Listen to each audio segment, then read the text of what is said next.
Right. Anybody that knows me know.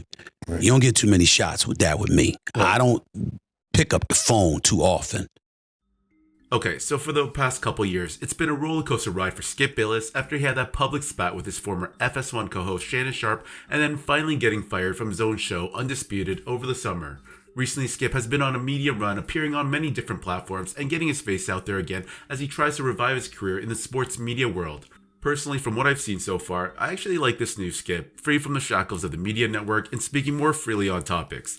Anyways, with that being said, it appears his friendship with Stephen A. Smith has taken its toll over the last little while. A couple years ago, they had a public feud when Stephen A., while on JJ Redick's podcast, talked about how when he joined Skip on First Take back in the early 2010s and implied how he helped save the show. Stephen A. was suggesting that he saved and then made First Take. How can you save and make a show that was already as big a 1 billion to 1 success story as ESPN had ever seen? The ratings and the revenues were impossibly great when Stephen A. joined me in 2012. Skip took issues with these claims and clapped back on Stephen A., and it always appeared that these two were still somewhat friendly behind the scenes until Stephen A. revealed some recent interactions he had with Skip Bayless, or lack thereof. Anyways, he discusses this in detail on Camron's new podcast. Here's that clip.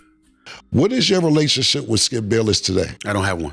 Okay, because that's what I was going to ask you. You know, real quick, I actually seen when, I can't remember exactly what it was, but Skip Bayless was going through something, and I guess, I don't know if it's the Shannon Sharpe shit or what happened, but I remember you reached out to him, you said on your podcast, he didn't pick up the phone for you, and you was like, I tried. So that's why I was asking, where you guys at today? There's nothing, I have nothing bad to say. I'm eternally grateful to Skip Bayless, who brought me on First Take, as Shannon has articulated about himself as well. Because you should never forget somebody that gave you that opportunity. You really, really shouldn't. Right. And when I say we don't have a relationship, it's not anything negative from my end. Right. It's me letting you know, yo, bro, I picked up the phone on several occasions and called him. Right. He never called me back. Right.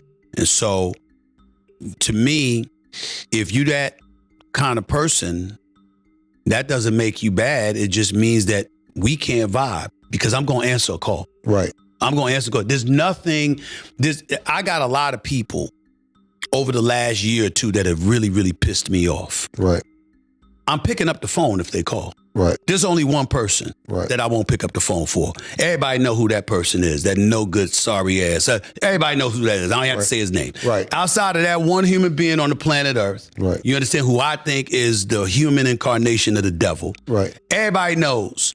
Anybody else calls me, I'm going to pick up the phone. Right. And so Skip had his right not to pick up the phone when the whole Shannon thing was going down, and that's fine. Right.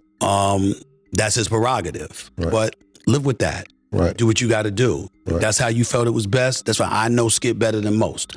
And I know that it wasn't malice or malicious intent with him not doing that. He's just a different cat. And he operates, in a different way. I see him operating differently now than he did when he was on TV. Right, absolutely. And in terms of, wanting to talk to people more, as opposed to when he see me, I'm always me. Right. And so that's not to say, again, anything negative about him, but our relationship goes back too long. Right. For me not to get a call from you. Yeah, exactly. When I called you. Exactly. And so when you made that decision, cool. Right. Live with your decision. I wish you nothing but the best. I hope he gets back. Whatever makes Skip happy, I'm hopeful it happens for him.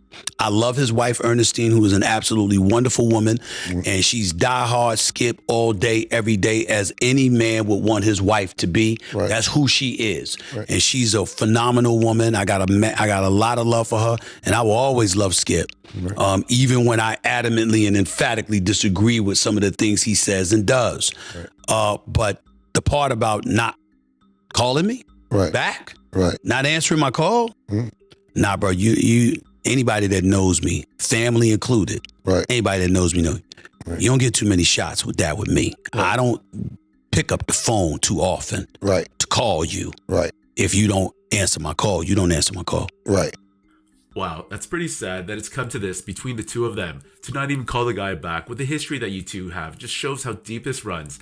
I know Stephen A. kind of sugarcoated this situation between the two at some parts in this interview, but it looks like it's at a point of no return for them. He did mention towards the end how he really felt when he said that the relationship went back way too long for him to not get a return call back, and that you don't get too many shots with him. So you can tell this hit a nerve with Stephen A. not getting a call back from Skip.